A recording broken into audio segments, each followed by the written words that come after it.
vamos al sistema cómo se gobierna, que es una novedad de los años 90 y de la Ley de Educación Superior.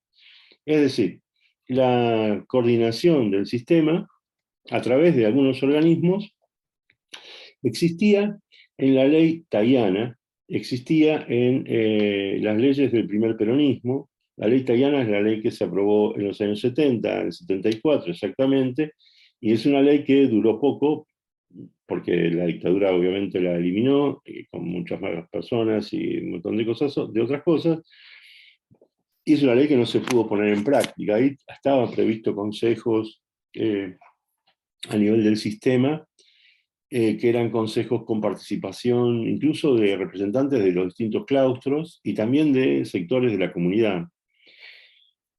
Uno lee la ley y parece re interesante, también parece bastante difícil de hacerlo funcionar, pero bueno, eso fue otra época en la que eso tenía una lógica contextual importante, ¿no? Bueno, ahora no sería de ese modo.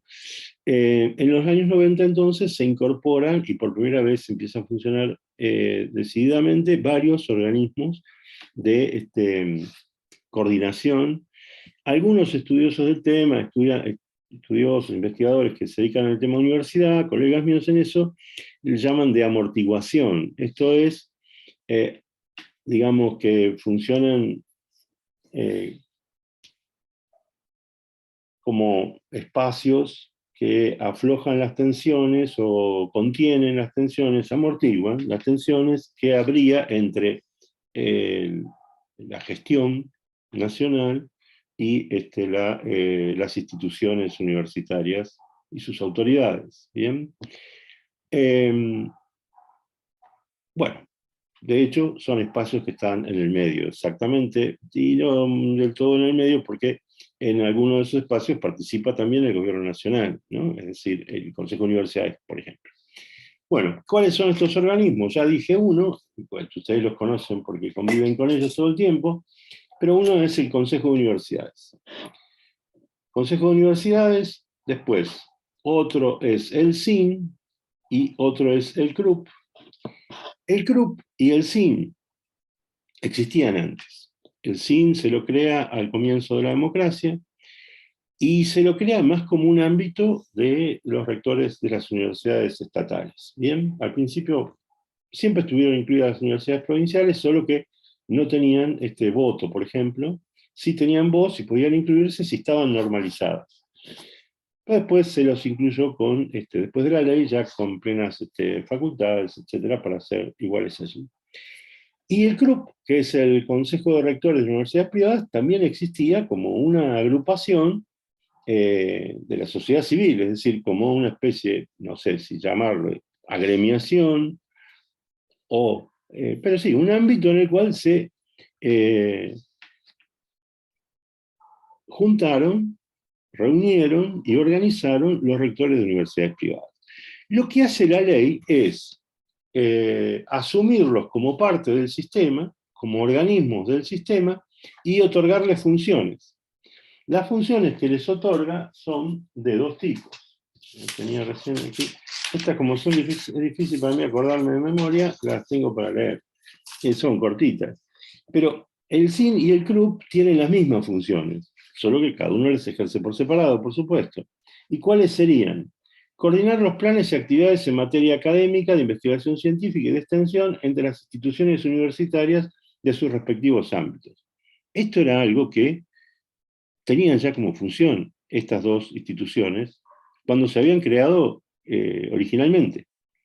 Más allá de que lo cumplieran más o menos, que hubo épocas y épocas, esas eran funciones que ya tenían y que se les aceptaban, se les reconocía. B. Ser órganos de consulta en las materias y cuestiones que prevé la presente ley. Es decir, acá la ley dice que hay otros momentos de la ley donde se dice que SIN y CRUP tienen que participar en determinadas decisiones. Básicamente, ¿qué es lo que les está diciendo? Que deben participar en el Consejo de Universidades. El Consejo de Universidades está compuesto por 3 grupos de rectores. Son todos rectores los que pertenecen al Consejo, más el presidente, que es el ministro de Educación, y que puede ser reemplazado por el secretario de Políticas Universitarias o quien esté en ese lugar, según el caso. Digo eso porque en algún momento ese cargo se llamó secretario de Educación Superior, durante el breve tiempo, digamos, de la Alianza, el gobierno de la Rúa. Después volvió a ser Secretaría de Políticas Universitarias, que es el nombre que tuvo a partir del año 93, de 1993, y permanece hasta ahora, con ese interregno. Entonces, ese Consejo de Universidades lo integran 3 grupos de rectores. 7 rectores que son del CIN, que originalmente eran los miembros del Comité Ejecutivo del CIN. Me parece que ahora el CIN tiene más miembros en el Comité Ejecutivo, pero siguen siendo 7 los que van al Consejo de Universidades como titulares. Otros 7 son los del comité, de la comisión directiva del Consejo de Rectores de Universidades Privadas, que ahí son más, siempre fueron más, pero bueno, 7 son los que van a participar en el Consejo de Universidades. Y otros 7 son un rector por Consejo de Planificación de la Educación Superior, que son los CEPRES, que ustedes también conocen, y que son las regiones, ¿no? Es decir, son los consejos que tienen como función articular, digamos, a nivel regional, entre las universidades y entre las universidades y las jurisdicciones provinciales, ¿no? Que ese es su rol diferencial. Es decir, la diferencia que tiene el CEPRES respecto de los otros organismos de coordinación es que en el CEPRES participan también las provincias de cada región. Entonces, se piensa, teóricamente, idealmente se pensó que ese era un buen ámbito para articular 2 tipos de cuestiones. Primero, la articulación entre la educación superior universitaria y la no universitaria. Después, la articulación entre todo el sistema educativo obligatorio y la educación universitaria. Y también para, y esto es lo que menos se logró, me parece, es, digamos, cómo la universidad puede cooperar con las provincias, las universidades pueden cooperar con las provincias en términos de planificación de la formación de recursos humanos y también del desarrollo de la investigación, los temas de investigación que son prioritarios en las provincias, etc. Creo que eso se perdió bastante, especialmente porque las provincias muy rápidamente empezaron a delegar la representación en esos consejos en la persona que dirige la educación superior de cada provincia. Es decir, el director provincial de educación superior suele ser la persona que va allí, cuando estaba previsto que fuera un funcionario provincial de mayor rango y que abarcara más campos de acción, o que estuviera también el de ciencia y técnica, en fin. Bueno, esto hay que darse una fuerte política respecto de los CEPRES para que funcionen. Los CEPRES, mi experiencia, yo estuve a cargo de la Secretaría Ejecutiva varios años, 6 años creo, 6 sí. Y si no hay una agenda nacional para los CEPRES, la verdad es que ni se reúnen. O se reúnen solo cuando hay que elegir al rector que tiene que ir al Consejo de Universidades. Y eso porque el Consejo de Universidades les pega el grito: che, necesito que me manden quién es el que va a venir. Así que tiene que haber ahí una política activa, fuerte, dinámica de la SPU, que logre concitar el interés de provincias y de las universidades a nivel regional para que eso tenga actividad. Y entre otras cosas porque todos tenemos mucho que hacer. Y nadie va a reuniones donde no pasa nada que le importe, digamos, ¿no? Eso es así en todos los ámbitos. Bueno, después, otro punto es participar en el Consejo de Universidades, que ya lo acabo de contar, y después dice que cada consejo se da su propio reglamento. Uno podría decir, la ley es más viva que el corno, porque está diciendo lo obvio.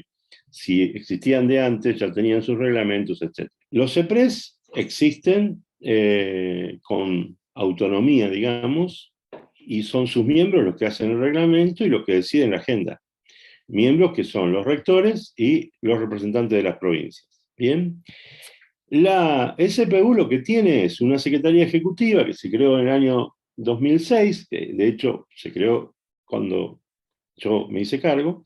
Antes había una coordinación y se la creó como secretaría ejecutiva para darle un poco más de, digamos, visibilidad.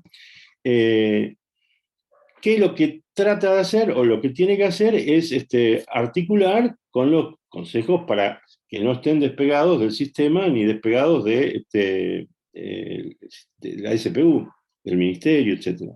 Pero el problema que pasa en la práctica, que eso es lo que yo estaba diciendo un poco recién, es que yo no he visto nunca que algún CEPRES, por su cuenta, elabore una agenda y la lleve adelante. Normalmente, sí ha habido, habiendo una propuesta de agenda por el Ministerio, por la SPU, a través de la Secretaría Ejecutiva de los CEPRES, he visto sí muchos CEPRES en los cuales se incorporan temas nuevos que sí aparecen de interés cuando se empiezan a reunir en función de los temas de la agenda que propone el Ministerio. Normalmente también en la agenda que propone el Ministerio hay financiamiento para algunas actividades, lo cual hace también que algunas cosas se puedan hacer. Porque uno de los problemas que tenés para hacer una agenda en los CEPRES, si no hay una agenda nacional, es que no tenés plata para financiar las cosas que acuerden, ¿bien? Pero algo que uno podría haber esperado que sucediera, no sucedió, de hecho la ley lo dice, que es la articulación entre IES, que dependen de la jurisdicción provincial, y las universidades. Yo creo que eso no sucedió, ¿por qué? Porque de hecho las universidades y las provincias, perdón, las universidades articularon con las instituciones por su cuenta, sin necesidad de estar hablando a nivel del sistema. ¿Por qué? Porque hicimos licenciaturas de complementación que no requieren hablar con nadie.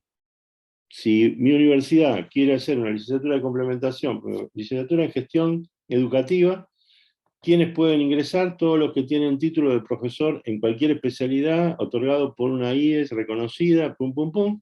No importa el plan de estudio que tenga, no importa si es buena, mala, regular la IES. Es decir, yo acepto y venís, por ahí hago alguna instancia de articulación también pedagógica en el medio, o no.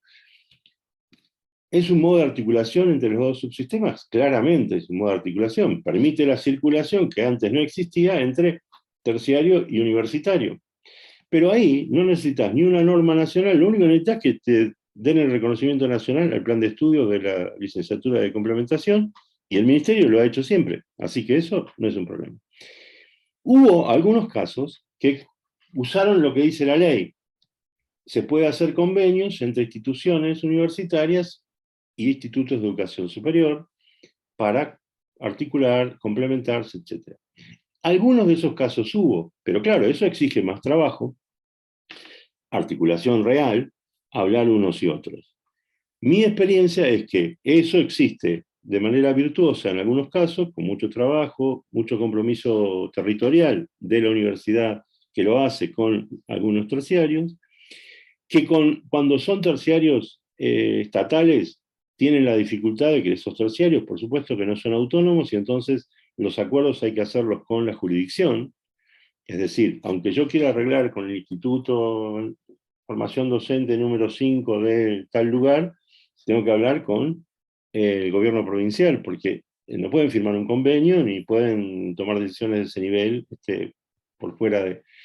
Bueno, y sí he visto que se hace con institutos privados, a veces de manera no muy virtuosa, diría. He visto, como decía el personaje en, ¿cómo se llama? En aquella película de los replicantes, cosas terribles, digamos, ¿no? Quiero decir, algunos casos son meras franquicias de universidades privadas, y lamento decir, en algún caso lo he visto en universidad pública también. Es decir, instituciones terciarias en las cuales tenemos un convenio, se dicta una licenciatura que complementa con el título terciario que daba esa institución, y la verdad es que la universidad pone el nombre, pone el título, pero no tenía, en muchos casos, un control efectivo de la actividad académica que se realizaba, ni siquiera a veces de la designación de los docentes. En otros casos se hace bien, pero quiero decir que en muchos casos he visto que se hace mal. Bueno, las franquicias, por supuesto, están prohibidas en el sistema. pero han existido. Muchas sí se cerraron, hubo una época en que los CEPRES controlaban esto, y hicimos todo un trabajo grande, en el cual de 140 carreras, creo que se cerraron como 80, que estaban así funcionando de manera, bueno, ficticia, es decir, un simulacro, ¿no? Es decir, en realidad se prestaba el nombre y el instituto terciario estaba dando clases, estaba dando títulos universitarios a nombre de una universidad, pero sin que la universidad se hiciera cargo de cuidar la calidad y todo eso. Bueno, como digo, se puede hacer bien, se puede hacer mal. Pero lo que está claro es que como están todos estos caminos para articular, durante todo un tiempo, el inicio de los CEPRES, se discutió mucho acerca de cómo se tenía que hacer la articulación, pero nunca se llegó a poner en práctica en ningún CEPRES mecanismos concretos válidos para todos. No sé si eso el comentario que puedo hacer. Entonces, no dependen de, pero en la práctica yo tengo toda la idea de que, la experiencia mía me dice eso, que si no hay una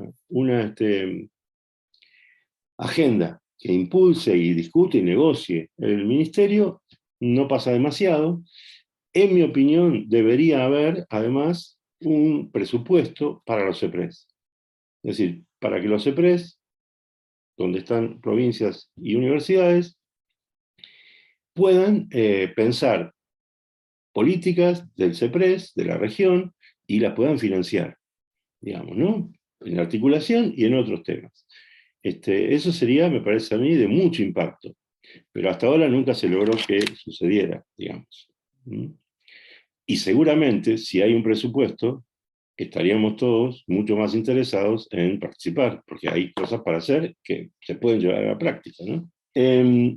Bien, los CEPRES ya dijimos bastante.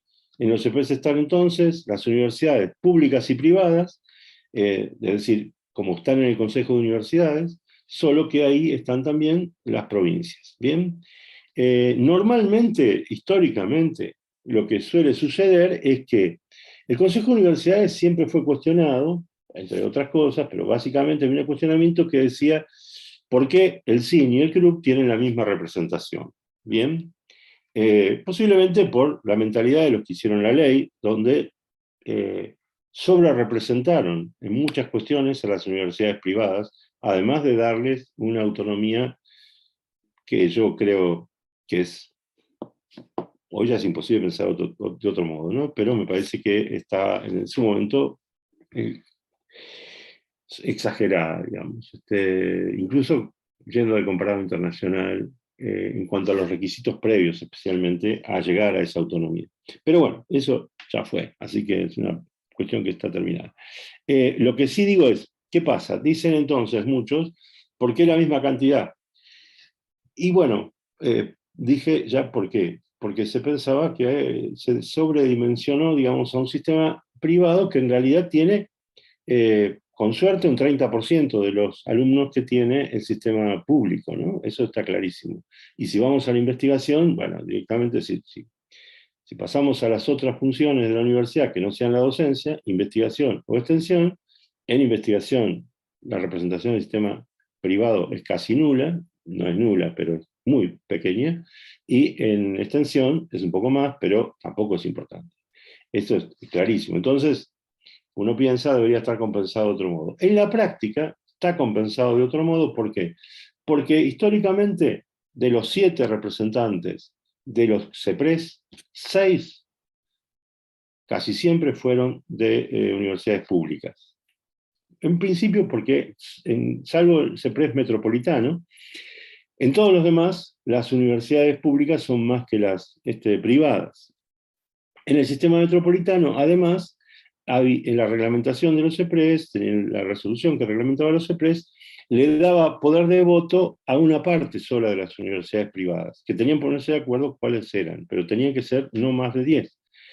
Entonces se bajaba ahí la cantidad de votos y se equiparaba bastante. De cualquier manera, en el CEPRES metropolitano, durante un tiempo largo hubo un acuerdo de que siempre fuera un representante de la universidad estatal. En otras ocasiones alternaban uno y uno. En fin, eso fue variando. Pero es una tradición, digamos, que la mayor parte de los representantes rectores de los CEPRES sean de de las universidades públicas. Y eso compensa de algún modo ese diseño desproporcionado que tiene el Consejo de Universidades. Bien, vamos entonces al último que nos queda, que es la CONEAU. La CONEAU también está vista como uno de los organismos de coordinación y amortiguación del sistema, pero tiene una función diferente y específica. Primero, no está constituida con representantes de las universidades, como sí están constituidos los demás organismos, sino con 12 miembros, un directorio que tiene 12 miembros, que sí están nominados, es decir, propuestos por distintos sectores. Uno por el Poder Ejecutivo, es decir, lo propone el Ministerio de Educación. 3 por la Cámara de Diputados. Normalmente la primera minoría propone 2, que no son diputados, y digamos, la exigencia de la ley es que tienen que ser personas que tengan una trayectoria importante, académica, de investigación, de gestión, etc. Otros 3 los nombra el Senado, siempre son las comisiones de educación, ¿no? de las 2 cámaras las que los proponen, y los nombra el Poder Ejecutivo, es decir, los propone ellos y nombra el Poder Ejecutivo. 3 los nombra el CIN, que históricamente, casi siempre, no siempre, pero casi siempre ha nombrado ex rectores. Ahora son todos ex rectores los propuestos por el CIN. En el CIN, como ustedes saben, hay bloques, y también los bloques están representados por sus cantidades en los miembros que se proponen a CONEAU, ¿no? Pero con esta condición en general son ex rectores, y casi todos, bueno, muchas veces expresidentes del CIN, etc. Y también tenemos un representante de la Academia Nacional de Educación, que es insensata esa representación, porque la Academia Nacional de Educación no tiene ninguna relevancia en términos universitarios. En mi opinión personal, tampoco creo que lo tenga a nivel educativo, pero bueno, eso en realidad fue una decisión que la política del momento articuló para darle un lugar más a las privadas, porque en ese momento Porto, de la Universidad de Belgrano, tenía peso en el club y necesitaban otro lugar, y creo que lo arreglaron de ese modo. Fue una de esas acuerdos que tratan de destrabar cuestiones políticas que después se padecen eternamente, porque, como dije, si la idea es que haya representación, que la selección de las personas que van a dirigir la CONEAU sea, de alguna manera, representativa del sistema, bueno, la Academia Nacional de Educación no lo es, eso es evidente. Bueno, y hay un representante que lo nombra el CRUP. Bien, esos son los 12 miembros. Ellos eligen cada año el presidente de la CONEAU. Últimamente vienen eligiendo al mismo hace bastante, que es Néstor Pan, que es un profesor y ex decano de la Universidad de Loma de Zamora. Bien, la CONEAU tiene como funciones, ustedes saben, la evaluación y acreditación de universidades y de carreras, acredita las carreras de posgrado, todas, acredita también los proyectos de carrera de posgrado, acredita los proyectos de carrera que están en el régimen del artículo 43, es decir, que están obligadas a hacer acreditación, las de interés público, que cada vez son más, que yo pienso que la ley algún día tendría que cambiar, y directamente asumir que queremos acreditar todas las carreras por periodos, y que la acreditación sea para el mejoramiento y no para calificar, digamos, carreras frente al mercado, que es algo que de hecho fue pasando, pero bueno, todavía no están todas las carreras involucradas en esto. Y que además, para las carreras de universidades públicas tiene que haber planes de mejora como los que pusimos en los años 2000, cuando estábamos ahí varios en el inicio del programa de calidad, y que se siguió bastante tiempo y que está ahora por retomar, según me han dicho. Bueno, eso, la evaluación institucional, que es la evaluación de las instituciones universitarias de manera integral, y también un rol muy importante, que fue este rol que la ley le encargó de evaluar los proyectos de nuevas instituciones. En el caso de las instituciones privadas, el dictamen de CONIAU es vinculante, es decir, el Poder Ejecutivo, que sería el que aprueba estas instituciones privadas nuevas, no puede hacerlo si no hay un dictamen favorable de CONIAU. En cambio, en el caso de las universidades nacionales, las universidades se crean antes de que vayan los proyectos institucionales a la CONIAU. De hecho, los proyectos institucionales los redacta o los dirige su redacción el rector organizador de la ya creada universidad, que tiene la obligación de implementarla, ¿no? Bueno, eso es el proceso. Entonces ahí ya estamos hablando de universidades creadas, donde importa lo de la CONIAU para ver cómo van a diseñarse esas universidades ya creadas. Los integrantes de la comisión directiva o la comisión ejecutiva de CONEAU, ¿cómo se renuevan? Son 4 años. El mandato es por 4 años y solo pueden ser removidos por la propia CONIAU, digo dentro de los 4 años, y por las razones típicas, ¿no? Es decir, falta grave, bla, bla, bla, bla. No pasó nunca eso hasta ahora. A los 4 años pueden ser reelegidos, es decir, puede ser que el organismo que los promovió los vuelva a promover. Eso ha sucedido. Ha sucedido también que algún miembro de CONIAU ha vuelto en otro mandato propuesto por otro organismo distinto del que lo propuso antes. Por ejemplo, vamos al caso de Néstor Pan. Él había sido propuesto algunas, yo no sé si llegan 2 o 3 veces seguidas por la Cámara de Diputados, pero este último mandato fue propuesto por el CIN, por ejemplo, ¿no? Qué sé yo, hay otros casos. Antes, Talento, Francisco Pancho Talento fue propuesto en algún momento por el Poder Ejecutivo y en otro momento fue propuesto por diputados. Bueno, Norberto Fernández Lamarra hace muchísimo fue propuesto por el Senado una vez, perdón, y la segunda vez que cambió la composición de la Cámara de Diputados primero por diputados, y en su segundo mandato, en el año 2000, fue propuesto por Senado, porque diputados cambió la composición de la primera mayoría, que en ese momento estaba la alianza, digamos, y fue el prepaso el que propuso al reemplazante, que entre paréntesis fui yo, así que por eso me acuerdo de la historia. Y así fue, digamos, algunos casos han ido cambiando de ese modo.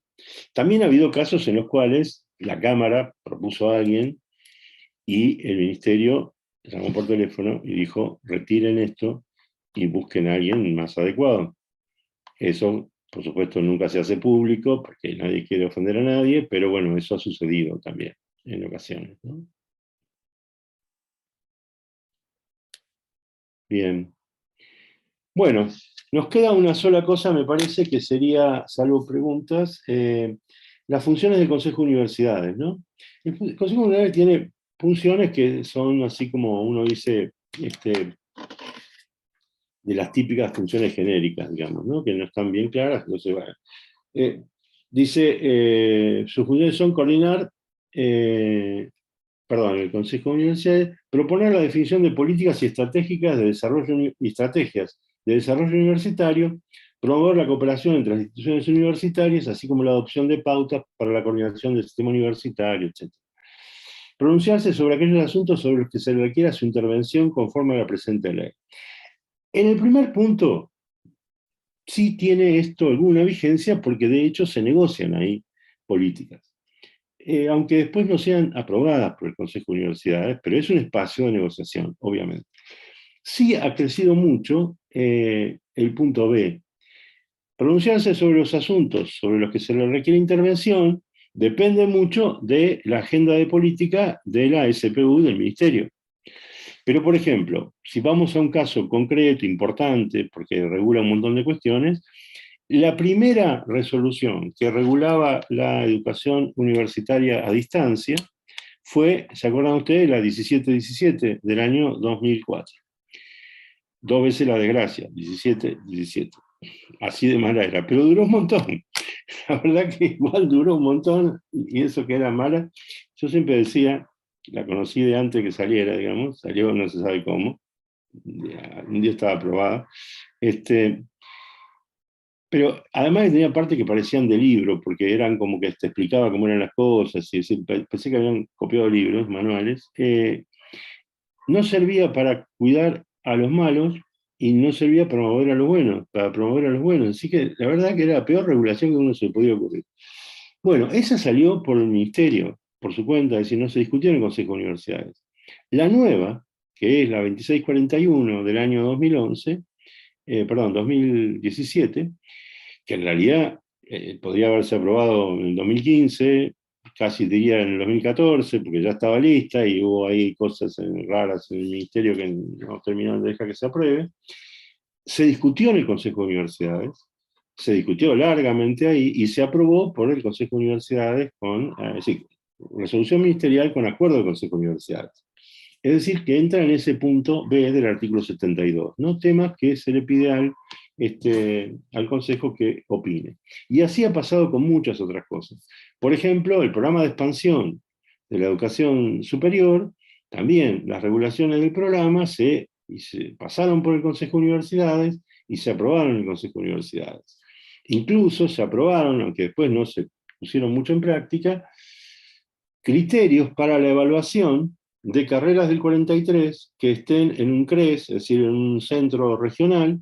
¿Por qué? Porque lo que veíamos nosotros era que realmente si uno va a hacer una carrera a tiempo fijo, digamos, a término, en una sede que no es la sede típica de la universidad, una facultad, un departamento, etc., obviamente, si le aplicamos los criterios de los estándares que inventamos para las instituciones estables y para carreras que no son a término, no va a aprobar nadie, entonces nunca vamos a poder poner una cantidad de carreras que son importantes para llevar a distintas localidades, hablo de enfermería, hablo de ingenierías, etcétera, porque no iban a pasar la acreditación. Entonces, se aprobaron también normas especiales para eso. Es decir, bueno, una cantidad de cuestiones fueron pasando por el Consejo de Universidades, porque el Ministerio decidió consultar al Consejo de Universidades.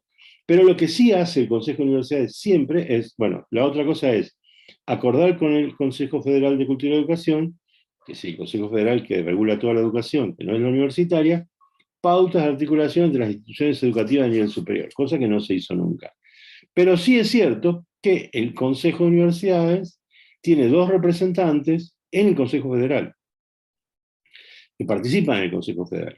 Y eso es importante. Yo no estoy en condición, no he hecho un seguimiento de eso como para decir, bueno, qué tanto influyó eso o no. Pero piensen en esto, por ejemplo. El Consejo Federal aprueba las pautas con las que se regula y los criterios con los cuales se diseñan los planes de estudios de toda la formación docente del país. ¿Bien? Pero el Consejo de Universidades no nos puede regular a nosotros, a las universidades. ¿Por qué? Porque la ley dice que los planes de estudio de las universidades los definen las universidades y que son las universidades las que dicen cuáles son los alcances de esos planes de estudio. Por lo tanto, las universidades decimos, nosotros hacemos un profesorado y lo hacemos como queremos nosotros. Y no nos importa lo que dice el Consejo Federal. Claro, nuestros alumnos se reciben y ¿a dónde van a trabajar? A un sistema educativo de una provincia que pide que su formación sea como está acordado a nivel nacional el Consejo Federal. Y ahí se pudre todo. Y entonces, bueno, tenemos que nos da menos puntaje, tenemos todas esas peleas que todos conocen y que en algunas provincias son terriblemente más graves que en otras, etc. Es decir, ahí hay un punto en el cual es importante que esta representación del Consejo de Universidades sirva como correa de transmisión de las inquietudes de las universidades al Consejo Federal y de las inquietudes del Consejo Federal hacia las universidades. Porque nosotros no podemos formar docentes para nosotros mismos. Es decir, y tenemos que aceptar que las provincias tienen legitimidad para decir lo que necesitan en términos de docencia. Bien, además los que controlan las provincias son gente que está votada por el pueblo, el conjunto del pueblo, mientras que los que dirigimos las universidades, o los que las hemos dirigido, nos han votado nada más que los que están dentro de la universidad, una parte de los que están dentro de la universidad. Aparte, a veces una parte chiquita, pero bueno, una parte. Bueno, nada, esto es entonces, perdón, me olvidaba, un rol importantísimo que todos sabemos que tiene el Consejo Federal es aprobar los estándares de acreditación de las carreras que pasan por acreditación y aprobar todo lo que tenga que ver con estándares de posgrado, grado, etc., ¿no? Eso es un rol muy importante. Y también decidir cuáles son las carreras que se incluyen en el régimen del artículo 43.